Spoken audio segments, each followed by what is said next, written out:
Gwenaëlle Avis-Huet de Schneider Electric. Schneider Electric, c'est le leader, on l'a pas dit quand même, leader mondial des solutions numériques d'énergie et des automatisations pour l'efficacité énergétique et la durabilité.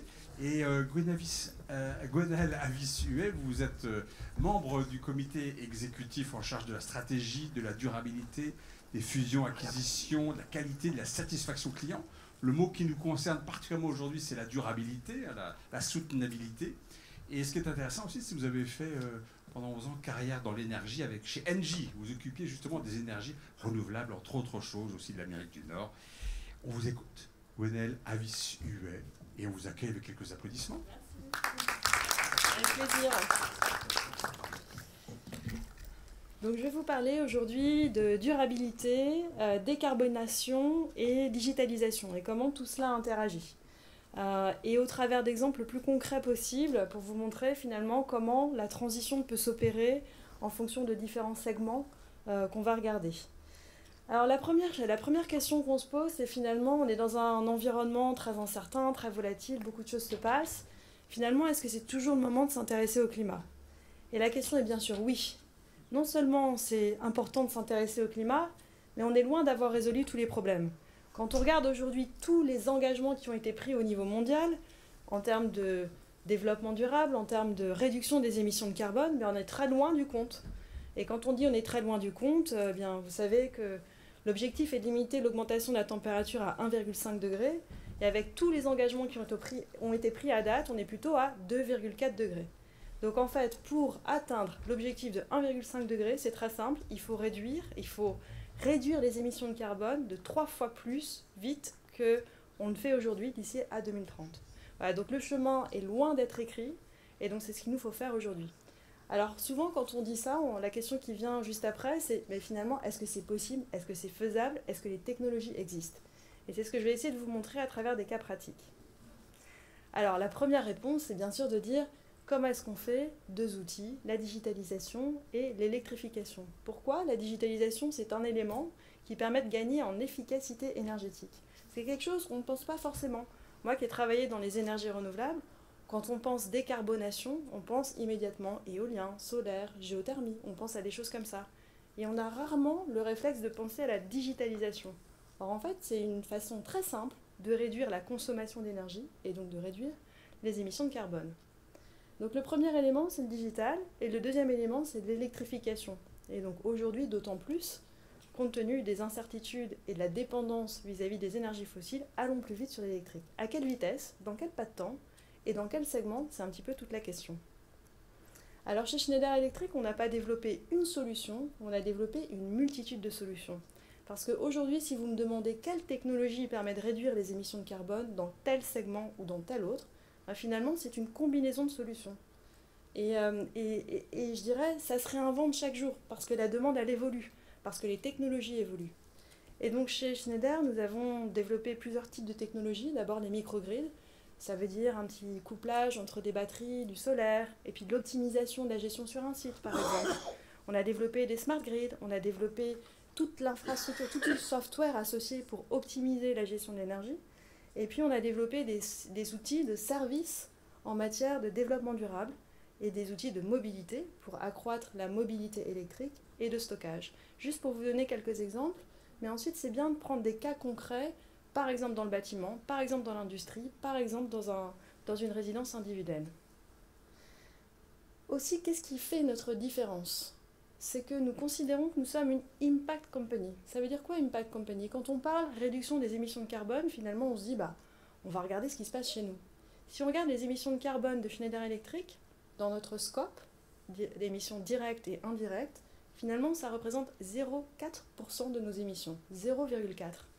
Donc finalement si on fait des efforts uniquement sur notre scope de responsabilité, on réduit très significativement notre empreinte chez nous, mais pas du tout l'empreinte sur toute la chaîne de valeur.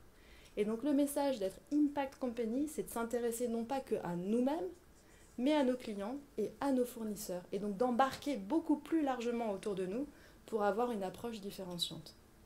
Donc Impact Company, c'est ça, c'est mettre tout le monde en mouvement, c'est s'assurer que l'organisation ait une culture du développement durable, et ça se développe, ça se travaille à travers le temps. On a développé par exemple une école du développement durable qu'on vient de lancer il y a à peu près 3 semaines.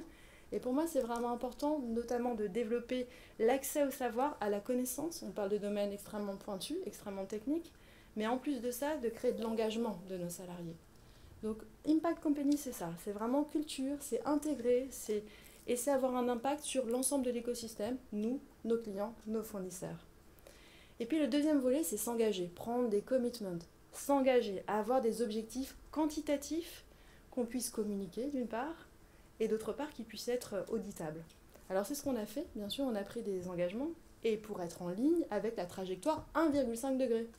Et donc un objectif à très court terme, en 2025, sur notre scope, on commence par nous, on doit être exemplaire, et donc un objectif de carbon neutrality, donc d'être carbone neutral, et puis un objectif à 2030, pour là être carbone net zero, ça veut dire de ne pas faire recours du tout à des offsets carbone.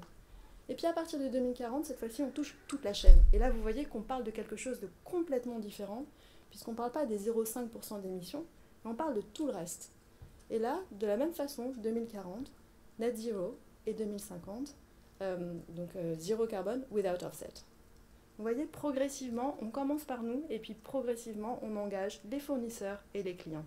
Et pour y arriver, eh bien, nous avons toute une palette de solutions, comme je l'ai montré tout à l'heure, dont l'un des piliers phares, c'est le développement de la digitalisation. Et là, c'est notre flywheel. Ce qu'on appelle notre flywheel, c'est toutes les briques de la digitalisation et du service qui vont créer l'avenir de Schneider Electric demain pour être encore plus engageant dans la décarbonisation de nos clients, de nos fournisseurs et de nous-mêmes. Alors ça se résume comment ? Eh bien, sur toute une chaîne de valeur industrielle, du design, la construction, l'opération, la maintenance, eh bien, on accompagne des clients sur toute cette chaîne-là pour leur apporter des outils d'efficacité et de soutenabilité, donc de durabilité. Alors c'est d'autant plus précieux aujourd'hui parce qu'on parle de Repower Europe, c'est-à-dire repenser le système énergétique européen. C'était la proposition de la Commission européenne qui a été publiée il y a très peu de temps en se disant que concernant, suite à la crise russo-ukrainienne, il fallait repenser notre modèle complet énergétique. Alors qu'est-ce qu'elle dit ? Elle nous dit, le premier élément, c'est de développer l'efficacité énergétique à travers le digital. Et bien justement, c'est ce que nous croyons, c'est ce que nous faisons, et c'est là où se trouvent les solutions. Le deuxième élément, c'est électrifier le plus possible. Parfois on ne peut pas, mais souvent on peut. Et c'est toute une question de pas de temps, dans quel pas de temps on le fait, sur de l'existant, sur du nouveau. Donc là, le deuxième volet, c'est repenser l'électrification, accélérer l'électrification, et notamment sur la chaleur. Le troisième volet, c'est le développement du décentralisé. C'est quoi le décentralisé ? Historiquement, on faisait des grandes usines de production d'énergie, des grandes centrales nucléaires, des grandes centrales à gaz, etc. Là, le monde de demain, il sera plus décentralisé. Chacun aura son panneau solaire, son véhicule électrique avec une batterie, la batterie pour la maison. Et tout ça sera optimisé avec un Home Energy Management System, c'est-à-dire un système d'optimisation de tous les loads, de toutes les charges électriques dans la maison. Donc ce système décentralisé, c'est quelque chose aussi qui est promu, qui va se développer de plus en plus et qui fait l'objet d'une demande. Et puis le dernier volet, c'est de se dire à chaque fois qu'on construit quelque chose de nouveau, il doit être dans les meilleures normes, à la fois électrique, à la fois développement durable et donc avec du digital. Ça, c'est ce que dit la Commission européenne. Vous voyez, c'est un bon reflet finalement de notre histoire en tant que telle. Et donc le momentum est là. Alors comment est-ce qu'on rend ça pratique ? On nous dit souvent, est-ce que c'est une vue de l'esprit tout ça ? Est-ce que c'est réaliste ? Et donc on a fait des cas pratiques, on a fait des simulations dans différentes géographies un peu partout dans le monde, y compris en Europe, pour se dire la maison d'aujourd'hui c'est quoi ? La maison de demain c'est quoi ? Et quel est l'impact ? Et donc là c'est le cas pratique. La maison de demain, finalement, quand on l'a fait transiter, on l'a fait évoluer progressivement vers du tout digital et du tout électrique, et encore une fois, ce n'est pas possible partout, mais si on fait cette transition tout digital, tout électrique, bien on met du décentralisé, on décarbonise le grid, on met de l'électrification sur la chaleur, on développe ce qu'on appelle du home automation pour gérer, pour piloter les installations, par exemple avec des thermostats, par exemple on pilote l'éclairage dans les maisons, etc. Tout ça, ça nous permet quoi ? De réduire la demande énergétique par 2 à 3. On réduit la demande énergétique avec tous ces objets par 2 à 3 pour des maisons individuelles. Et du coup, on réduit la facture dans le même temps de 10 à 30%. Et on réduit les émissions de carbone. Un cas pratique tout simple. Alors bien sûr, il y a toujours des degrés, encore une fois, mais on voulait montrer qu'aujourd'hui, les technologies existent. Et donc la solution c'est pas une solution, c'est une multitude de solutions. Et en fait, il ne revient qu'à nous de décider finalement quelle est la bonne trajectoire. Mais par contre, il est tout à fait possible aujourd'hui de les implémenter. On a fait le même cas pratique sur le building, sur le bâtiment. Aujourd'hui, qu'est-ce qui existe comme solution? Quels sont les moyens? Quelles sont les demandes? Et qu'est-ce que ça nous permet d'atteindre comme impact en termes d'émissions de réduction de la consommation énergétique et du coup de toute la demande énergétique au final. Et vous voyez là encore des chiffres assez significatifs. Et donc repenser le bâtiment de demain, il peut être net zéro, mais déjà dans des bâtiments existants, à travers ces outils de pilotage, on peut réduire de manière significative la consommation énergétique. Et on a fait la même chose sur l'industrie. Alors l'industrie, c'est plus compliqué parce qu'il faut regarder chaque type d'industrie. Comment électrifier une industrie? Il faut regarder chaque type d'industrie et à chaque fois, c'est des solutions différentes. Mais ce n'est pas pour autant qu'on ne peut pas le faire, justement. Et donc on a regardé industrie par industrie et on a assessé quelles étaient les possibilités pour électrifier l'industrie. Et de la même façon, on a des cas pratiques pour montrer que c'est faisable. Et donc aujourd'hui, ce que nous faisons, c'est nous discutons avec toutes ces entreprises pour les aider dans cette transition. Et pourquoi le momentum est important? Parce que ce qu'on voit partout dans le monde, c'est qu'il y a de plus en plus d'entreprises qui aujourd'hui s'engagent à une démarche SBTI. Une démarche SBTI, c'est une démarche pour être en ligne avec ce que la science promeut de mieux, en ligne donc avec les accords de Paris et qui soit donc quelque chose d'auditable. Et donc, juste, je voulais vous montrer quelques chiffres parce qu'on en parle beaucoup. Mais finalement, en 2020, on parlait de 800 entreprises partout dans le monde qui étaient avec des objectifs carbone approuvés SBTI. Et en 2021, on est déjà à 2200. Donc vous voyez un saut entre 800 et 2200. La dynamique est là. Alors la question qu'on peut se poser, c'est finalement, est-ce que c'est uniquement sur quelques segments d'activité ou est-ce que tout le monde s'engage dans cette trajectoire? Et en fait, c'est dans tous les segments d'activité. Et donc c'est ça qui est intéressant. Plus d'entreprises engagés dans une démarche SBTI et dans tous les segments d'activité. Et donc vous voyez, toutes les solutions dont on a parlé juste avant, eh bien justement c'est une opportunité pour ces entreprises qui s'engagent au niveau mondial de les déployer pour atteindre leurs objectifs. Et donc notre proposition finalement c'est quoi? Aujourd'hui quand on discute avec un client, la première chose c'est d'identifier finalement quelle peut être une roadmap de décarbonisation. Encore une fois, il n'y a pas un chemin, il y a plein de chemins. Et donc tout ça, ça se discute. Et donc la première chose c'est strategize, ça veut dire réfléchir à la stratégie de décarbonisation et puis identifier différentes trajectoires. La deuxième chose qui est extrêmement cruciale quand on parle de sustainability, c'est mesurer. Et donc pour ça, c'est du digital. Il faut récolter les données en temps réel pour comprendre quelles sont les émissions de carbone d'une industrie, d'un bâtiment, etc. Pour comprendre d'où sont les fuites, les pertes énergétiques, pour comprendre comment on peut les réduire et pour comprendre progressivement comment switcher vers des objets ou vers des solutions qui sont moins émettrices. Donc le deuxième volet, c'est digitalisation, digitize. Et le troisième, c'est décarboner. Une fois qu'on sait quelles sont les pertes, quelles sont les sources, eh bien finalement, on peut engager des mesures, soit de réduction de la consommation, soit de remplacement des sources d'énergie, et puis on peut progressivement engager toute la chaîne de valeur. Donc c'est ça vraiment notre proposition. On définit des roadmaps de décarbonisation, on digitise l'entreprise pour vraiment récolter les données en temps réel, les mesurer, comprendre d'où proviennent les émissions, et ensuite on décarbonise. Premier volet, comme je vous disais, stratégie, très simple, on regarde et puis on définit des scénarios. Et le deuxième volet, c'est la digitalisation. Alors là, je me suis dit, plutôt que de vous faire des grands cours sur comment est-ce qu'on digitalise une entreprise, je pourrais vous montrer une petite vidéo qui vous montre un petit peu les outils. Donc c'est une plateforme en fait qu'on a développée qui s'appelle Resource Advisor. Et donc, on déploie aujourd'hui dans plein de types d'entreprises. Pour vous donner un exemple, aujourd'hui, il y a 100 000 utilisateurs dans 140 pays qui utilisent cette plateforme digitale, qui collectent les données en temps réel, qui permettent de les restituer. C'est un petit peu comme un ERP du carbone. On a tous un ERP pour la finance, là, c'est l'ERP du carbone. Récolte en temps réel, mesure des émissions de CO2, et donc derrière ça, pouvoir opérer des transitions. Alors, je vais vous montrer une petite vidéo. Ah, sinon, elle est prête là. Non, ça devrait marcher.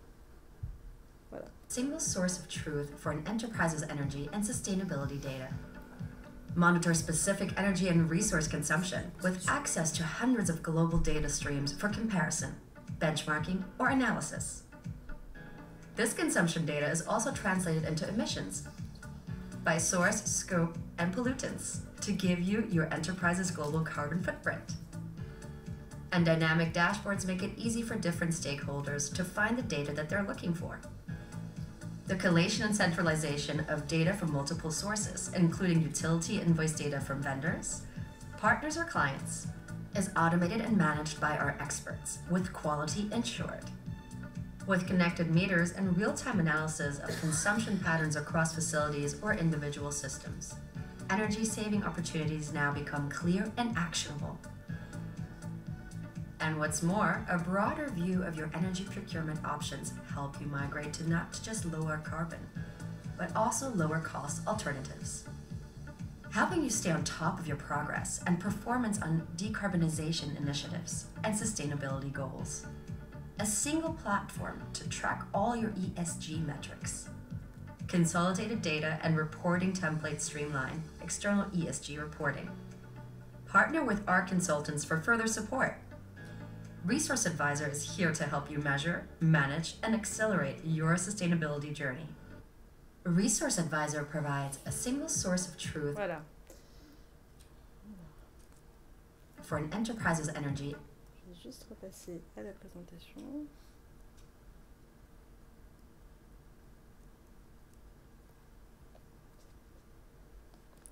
Donc c'était juste pour vous montrer un petit peu le déroulé de Resource Advisor. Aujourd'hui, c'est de plus en plus demandé. Initialement, nos clients demandaient beaucoup de propositions, surtout de consulting, c'est-à-dire comprendre un peu le phénomène climatique, comment une entreprise pouvait opérer des transformations, quels étaient les pas de temps, etc. Et puis de plus en plus, on convainc sur l'importance de la donnée pour pouvoir accélérer des transitions énergétiques. Et puis le dernier volet, c'est qu'une fois qu'on a les données, eh bien, c'est réduire, effectivement, c'est décarboniser. Donc là, ça peut être par l'électrification, la réduction, le remplacement des sources d'énergie ou engager la value chain, comme je vous disais. Et là, je voulais juste vous donner un petit panorama des solutions techniques. Bon, très high level, mais c'est juste pour vous donner, encore une fois, l'idée, le sens que sur chacun de ces piliers de décarbonation, pas une seule solution, mais une multitude de différentes solutions. Et donc, pour vous dire encore, j'ai voulu vous montrer quelques exemples finalement de comment est-ce qu'on engage toute la chaîne de valeur. Je vous ai dit, nos émissions à nous, finalement, elles sont assez limitées. Quand on parle de la chaîne de valeur, c'est beaucoup plus significatif. Alors, on a travaillé avec des fournisseurs. Pourquoi ? Parce qu'on a une foultitude de fournisseurs. Souvent, c'est des petites entreprises qui n'ont pas accès à toute la formation en développement durable, qui n'ont pas accès au marché des énergies renouvelables. Et donc, ce qu'on fait, c'est qu'on les forme, d'une part, et puis on leur donne accès à ce marché pour qu'elles-mêmes se décarbonisent. Et donc, notre engagement, ça a été de prendre nos 1000 top suppliers en termes d'émissions, et puis de les engager eux-mêmes dans une démarche de réduction des émissions de carbone pour les diviser par 2 en quelques années. C'est ça l'objectif. Et là, vous voyez, on a un impact beaucoup plus large sur tout l'écosystème. Et donc, on le fait pour nous, et puis on le fait pour des clients. Walmart nous a demandé de structurer ça pour leurs fournisseurs. On l'a fait aussi pour le secteur de la pharmacie. 10 grandes entreprises de la pharmacie nous ont demandé d'agréger tous leurs fournisseurs et de travailler à la décarbonation de leurs fournisseurs. Et voilà, là c'était juste pour vous montrer finalement nos types de clients sur cette digitalisation pour engager des scénarios de décarbonation sont très diverses et sur ces 3 piliers, stratégie, digitalisation et décarbonation. Voilà.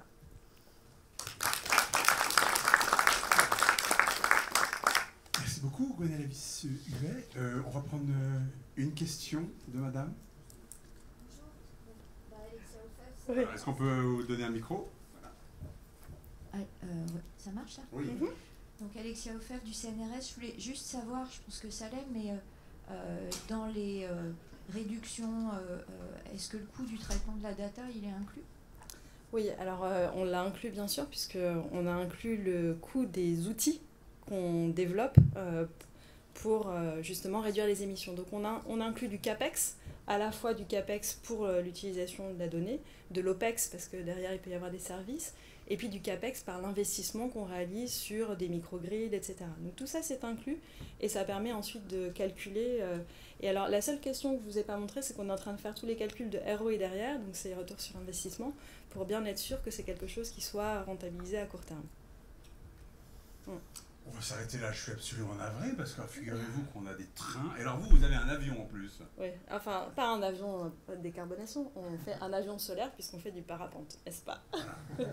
Et vous partez là, cet En fait, après-midi, on fait des reportages pour montrer que la nature est importante à protéger et pour vulgariser un peu nos sujets de développement durable, parce que souvent on peut être dans des questions très techniques, et c'est vrai que c'est des sujets très, très délicats.